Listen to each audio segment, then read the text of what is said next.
ব্যাংকের লোন পরিশোধ শোধ করে দেওয়া সত্ত্বেও এখনো চাপ দেওয়া হচ্ছে লোনের টাকার জন্য। এমনই অভিযোগকে সামনে রেখে বেসরকারি সংস্থার কর্মীদের আটকে রেখে বিক্ষোভ দেখান বামনগোলা ব্লকের জগদ্দল্লা গ্রাম পঞ্চায়েতের জেটরুল গ্রামের বাসিন্দারা। এলাকাবাসীরা জানান, এসকে নামক একটা সংস্থার কাছে 2021 সাল প্রায় 70,000 টাকার মতো লোন নেওয়া হয়েছিল, যার 2 বছরের মধ্যে কিস্তি পরিশোধ হয়ে গেলেও মাঝে মধ্যে ওই সংস্থা থেকে ফোন করে বলা হয় তাদের লোন পরিশোধ হয়নি। এখনো বলা হতো 78,000, কখনো বলা হয় 65,000 লোন বাকি রয়েছে। লোনের টাকা দিনের পর দিন, মাসের পর মাস পরিশোধ করার পরও এই সংস্থার কর্মীরা জানান যে টাকা পরিশোধ হয়নি। এই নিয়ে এলাকাবাসী বেসরকারি সংস্থার কর্মীদের আটকে রেখে বিক্ষোভ দেখাতে থাকেন। খবর পেয়ে ঘটনাস্থলে পৌঁছয় পাকুয়াহাট ফাঁড়ির পুলিশ। অবশেষে এই সংস্থার লোন রিকভারির 2 কর্মীকে আটক করেছে পাকুয়াহাট ফাঁড়ির পুলিশ। লোন নিয়েছি স্যার, লোন 2 বছর এসকেস থেকে লোন নিয়েছিলাম।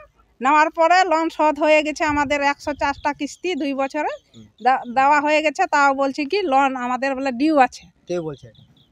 অফিস থেকে বলছে 41,000 টাকা বলে আমাদের ডিউ আছে। না দিলে আবার পুলিশ আসবে আমাদের বাড়িতে। 41,000 টাকা ডিউ আছে লোন শোধ হয়ে যাওয়ার পরে। হ্যাঁ, আপনারা কোম্পানির লোকের সাথে কথা বলছিলেন? হ্যাঁ বলছি। কি বলছে কোম্পানির লোক? কোম্পানির লোক বলছে যে ফোন আসছিল, ফোনে তখন বলছে কি আপনাদের 41,000 টাকা ডিউ আছে, তা আপনারা টাকাটা কেন দিচ্ছেন না? না দিলে আপনাদের বাড়িতে নোটিশ যাবে, এরকম করে বলছে। তারপরে আসে, ওখানে বললাম অফিসে, যেখানে কিস্তি নিতে আসে ওখানে বললাম, ওখানে বলছে না অফিস যান। অফিসে যাই 5 বার গেলাম অফিসে যাওয়ার পর বলছে না কিছু হবে না, সময় লাগবে, ঠিক হতে সময় লাগবে। 6 মাস হয়ে গেল লোন শোধ, তা ওদেরকে সময় হয় না? আমাদেরও লোন নেওয়া আছে এসকে থেকে, তো লোন শোধ হয়ে গেছে। কতদিন আগে লোন শোধ হয়েছে? লোন হয়ে গেছে 5-6 মাস শোধ হওয়া।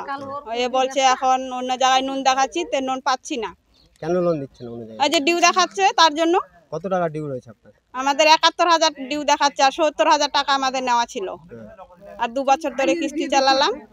এখন বলছে ডিউ আছে, অন্য জায়গায় কিস্তি নিতে যাচ্ছি, বলছে হবে না, ডিউ আছে। তো আমরা কি করব? ওটার জন্য কোম্পানির লোকের সাথে কথা বলছিলেন? হ্যাঁ বলেছি, মোবাইলে ফোন করেছিল।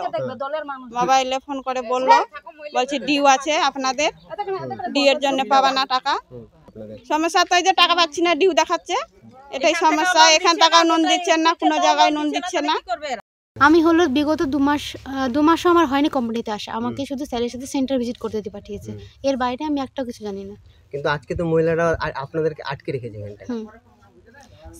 স্যারকে তো ফোন করছে, স্যার এখনো আসছেন না। তো কি করবো, আমি তো নতুন, আমি কোনো কিছু জানি না। কেন আটকে রাখলো সেটা তো জানবেন অবশ্যই। হ্যাঁ সেটা জানি। এনারা বলছেন এনার লোন শোধ হয়ে গেছে, ঠিক আছে, অথচ আমাদের কোম্পানি থেকে জানানো হচ্ছে যে লোন শোধ হয়নি। এটাই প্রবলেম। এবার আমি তো এত কিছু জানি না, ঠিক আছে, এবার স্যারেরা আসবে, সমাধান হবে। মালদা থেকে পরিমল মণ্ডলের রিপোর্ট, পশ্চিমবঙ্গ সংবাদ।